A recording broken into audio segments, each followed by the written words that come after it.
दोस्तों बहुत बहुत स्वागत करता हूं आप सभी का। उत्तर प्रदेश विधानसभा चुनाव में महज 1 साल का वक्त बचा हुआ है। ऐसे में तमाम पॉलिटिकल पार्टियां यूपी चुनाव की तैयारी में अभी से जुट गई हैं। कहते हैं कि दिल्ली का रास्ता उत्तर प्रदेश से होकर जाता है, लेकिन लखनऊ का रास्ता पश्चिमी उत्तर प्रदेश से होकर जाता है। दोस्तों आपको बता दें कि पश्चिमी उत्तर प्रदेश में 136 विधानसभा सीटें हैं, लेकिन 64 सीटें ऐसी हैं जिन पर डीएम समीकरण अगर बन गया किसी भी पार्टी का, तो उस पार्टी को हराना नामुमकिन है, क्योंकि इन 64 सीटों पर यादव मतदाता नहीं के बराबर हैं। कहा जा रहा है कि अगर यूपी की इन 64 सीटों पर जिसका कब्जा हो गया, उसी की ही उत्तर प्रदेश में सरकार बनेगी। दोस्तों इन 64 सीटों की खास बात यह है कि यहाँ पर दलित मुस्लिम कॉम्बिनेशन काम कर रहा है। तो उत्तर प्रदेश की ये कौन सी 64 सीटें हैं, ये आज मैं आपको बताने जा रहा हूँ। दोस्तों आज की हमारी वीडियो बहुत ज़्यादा इम्पॉर्टेंट है, ना सिर्फ पॉलिटिकल पार्टी के समर्थकों के लिए बल्कि पॉलिटिकल पार्टियों के सुप्रीमो के लिए भी ये वीडियो बहुत खास होने वाली है, क्योंकि इस रिपोर्ट को बहुत गहन अध्ययन के साथ तैयार किया गया है। तो कौन है वो 64 सीटें जिस पर सभी पार्टियों की निगाहें हैं? खास तौर से इस समय उत्तर प्रदेश में अगर मैं बात करूं तो मुसलमानों को रिझाने की कोशिशें शुरू कर दी गई हैं, क्योंकि जिन सीटों पर 50% से ज़्यादा मुस्लिम वोटर हैं वहाँ मुसलमान निर्णायक भूमिका में हैं, और जिन सीटों पर 50% से कम मुस्लिम हैं वहाँ पर दलित निर्णायक भूमिका में आ जाते हैं। दोस्तों आपको बताएं तो उत्तर प्रदेश में 22 से 23% मुस्लिम वोटर और इतने ही दलित वोटर हैं, और इसीलिए इस समय तमाम पार्टियां डीएम समीकरण बनाने पर जोर दे रही हैं। 26 नवंबर के दिन तो आपको याद ही होगा, चंद्रशेखर आज़ाद ने मुजफ्फरनगर में रैली की थी, और उस रैली के मायने भी यही निकाले गए कि इस रैली के जरिए चंद्रशेखर आज़ाद पश्चिमी उत्तर प्रदेश की सीटों को साधने की कोशिश कर रहे हैं। और अब कहा जा रहा है कि मायावती जी गौतम बुद्ध नगर में एक कार्यक्रम, एक रैली करने जा रही हैं। 2011 के बाद पहली बार वो गौतम बुद्ध नगर यानी नोएडा के दलित राष्ट्रीय दलित प्रेरणा स्थल में कार्यक्रम करने जा रही हैं, जहां से वो पश्चिमी उत्तर प्रदेश को साधने का काम करेंगे। तो चलिए दोस्तों आपको बिना देर के हम बताते हैं कि कौन सी वो 64 सीटें हैं जिसकी इस समय चर्चा है, और कहा जा रहा है कि अगर जिस पार्टी ने इसे साध लिया तो उसकी सत्ता पक्की है। दोस्तों पहली सीट है रामपुर सीट। रामपुर सीट तो आप सभी जानते हैं, ये आज़म खान साहब का इलाका माना जाता है। आज़म खान हालांकि अब जेल में कैद हैं। तो यहाँ पर करीब करीब 60% मुस्लिम मतदाता हैं, और इसके बाद दलित वोटर्स। इसके अलावा एक सीट है सुवार सीट। सुवार सीट की अगर मैं बात करूँ तो यहाँ पर करीब करीब 58% मुस्लिम मतदाता हैं। अमरोहा में करीब करीब 58% मुस्लिम मतदाता और दलित। संभल में 57% मुस्लिम मतदाता प्लस दलित वोटर। कुंदरकी में 56% मुस्लिम वोटर और दलित वोटर। चमरौआ में 56% मुस्लिम वोटर। मुरादाबाद देहात में 55% मुस्लिम वोटर। बेहट में 52% मुस्लिम वोटर। ठाकुरद्वारा में 50% मुस्लिम वोटर। कांठ में 49% मुस्लिम वोटर। कैराना में 48% मुस्लिम वोटर। मुरादाबाद शहर में 47% मुस्लिम वोटर। बिल्लारी में 45% मुस्लिम वोटर। नजीबाबाद में 44% मुस्लिम वोटर। नाहटौर में 44%। सहारनपुर देहात में 44% हैं। इसके अलावा मेरठ शहर में 44%। बिलासपुर में 43%। सहारनपुर शहर में 43%। बरेली कैंट में 43%। नगीना में 42%। धामपुर में 42%।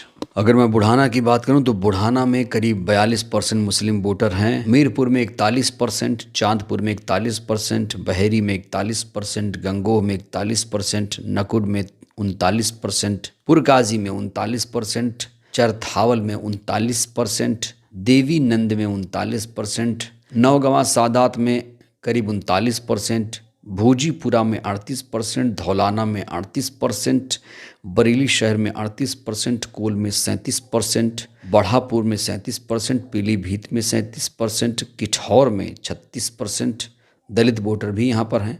अलीगढ़ शहर में 36% प्लस दलित वोटर, मुजफ्फरनगर शहर 36%, मेरठ दक्षिण 35%, असमोली 5%, बिजनौर 35%, रामपुर मनिहारन 34%। अगर मैं हसनपुर की बात करूं तो हसनपुर में 34%, धनौरा में 33%, मीरगंज में 33%, हस्तिनापुर में 32%, खतौली में 32%, नवाबगंज में 31%, सिवाल खास में 31%, थाना भवन में 30%, बीसलपुर में 29%, बागपत में 28%, शामली में 28%, गढ़मुक्तेश्वर में करीब 28%, लोनी में गाज़ियाबाद का इलाका 27%, आगरा दक्षिण में 25%, हापुड़ में 25%, चंदौसी में 25%, शेखुपुरा में 25%, सरधना में 25%, बुलंदशहर में 25%। तो दोस्तों, पश्चिमी उत्तर प्रदेश की ये वो 64 सीटें हैं जिन पर सभी पॉलिटिकल पार्टियों की निगाहें हैं। और देखिए, इस सीट पर वही पार्टी जीतेगी जिसके पास दलित वोटर हो और उसे मुसलमानों का भी वोट मिले। और इसीलिए इस समय चंद्रशेखर आज़ाद मुसलमानों को रिझाने के लिए काफ़ी ज़्यादा प्रयास कर रहे हैं। मुजफ्फरनगर में जब उनकी रैली हुई तो उन्होंने मुसलमानों के लिए बहुत बड़े बड़े ऐलान किए। यहाँ तक कि चंद्रशेखर आज़ाद का ये कहना था कि आगामी उत्तर प्रदेश विधानसभा चुनाव में हम 203 सीटों पर जीत हासिल करेंगे। और उन्होंने यहाँ से ये भी ऐलान किया था कि जब तक हमारा पीएम सीएम नहीं होगा, अच्छे दिन नहीं आएंगे। दोस्तों, ये वीडियो देखिए आप। और जब तक सीएम पीएम हमारा नहीं बनता, हमारे अच्छे दिन नहीं आते। मेरे लोगों, ये जो कुर्सी में बैठे हैं, ये अधिकार देना नहीं चाहते और हम बिना अधिकार के चैन से बैठना नहीं चाहते। ऐसा लड़ाई है मेरे। और जो इनसे ना डरे, जो इनका मुकाबला करे, उस पे ईडी लगा देते, सीबीआई लगा देते, इनकम टैक्स लगा देते।